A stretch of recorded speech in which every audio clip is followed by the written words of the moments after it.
Right. So welcome everyone. My name is Frank Lin. I'm the director of the Cochlear Center for Hearing Public Health. This is our first ever virtual or hybrid session. So there's a bunch of people online now as well watching this as well as in person. So thank you again for your patience as we sort of figure out how to do this in a hybrid model in this day and age. So I'm going to introduce Steve Ewell in a little bit, who's going to be our first kickoff for our seminar speaker for this year, but going over a few just logistical items first.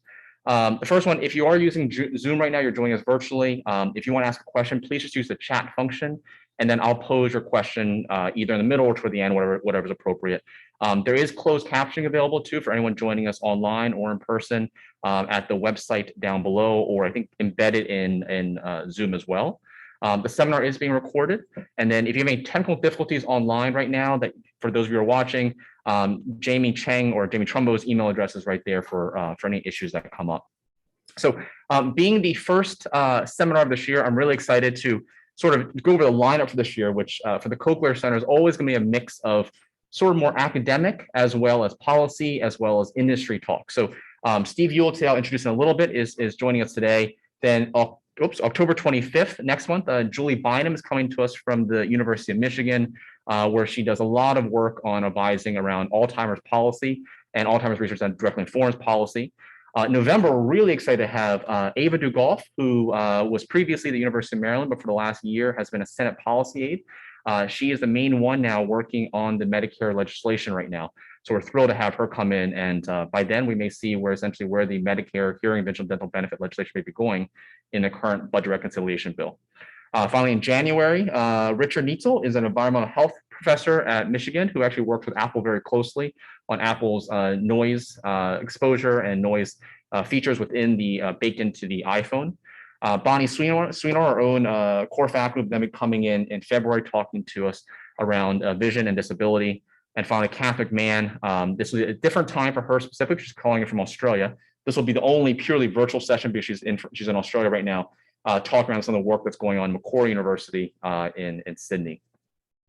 The one thing I'll add here too is it's a save the date. As probably many of you realize, in years past, we used to do a dedicated in-person Cochlear Center Research Day, which last year had to be converted into a virtual week.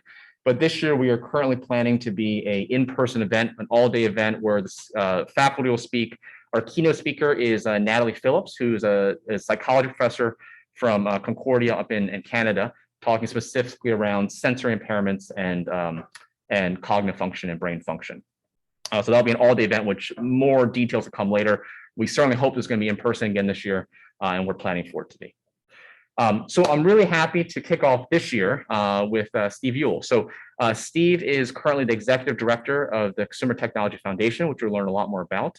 Steve, I think we first met several years ago, either through the national academies and or through the work around OTC hearing aids several years ago. Steve right now is the director of the foundation, which we'll learn more about in a bit.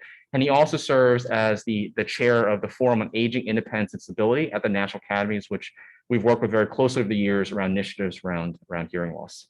So Steve, come on up here. Thrilled to have you.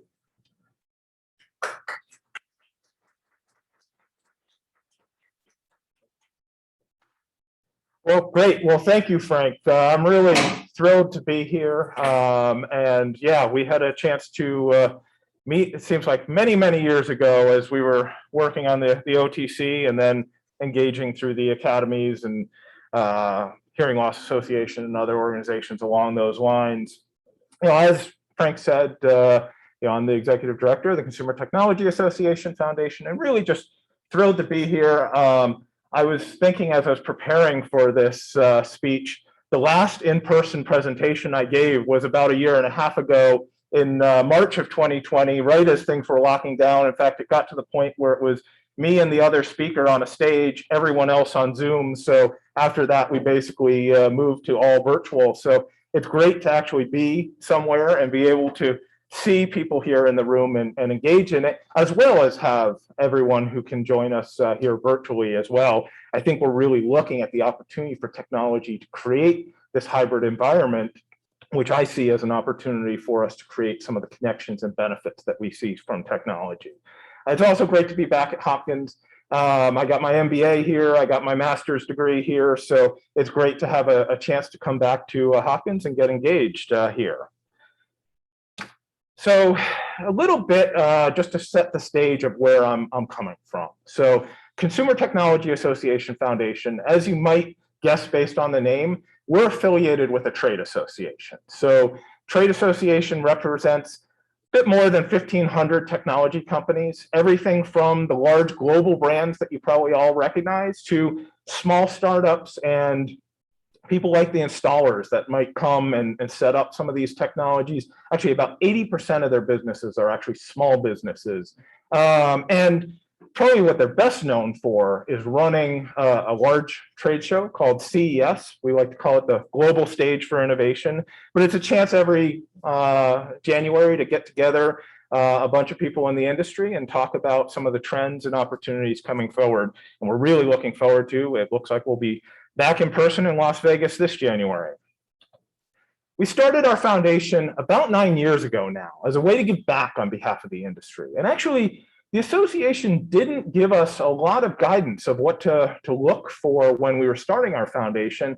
Essentially, they asked us, find an area where technology can make a difference, and then find an area that maybe doesn't get the attention it otherwise deserves given the populations that they're serving. So we did a lot of research looking at what are the areas we should really focus in, and we ended up focusing in on two primary communities. One is older adults, and the other is people with disabilities, just because we see the demographic changes that are happening both here in the US as well as around the world. And we saw just a real opportunity for technology to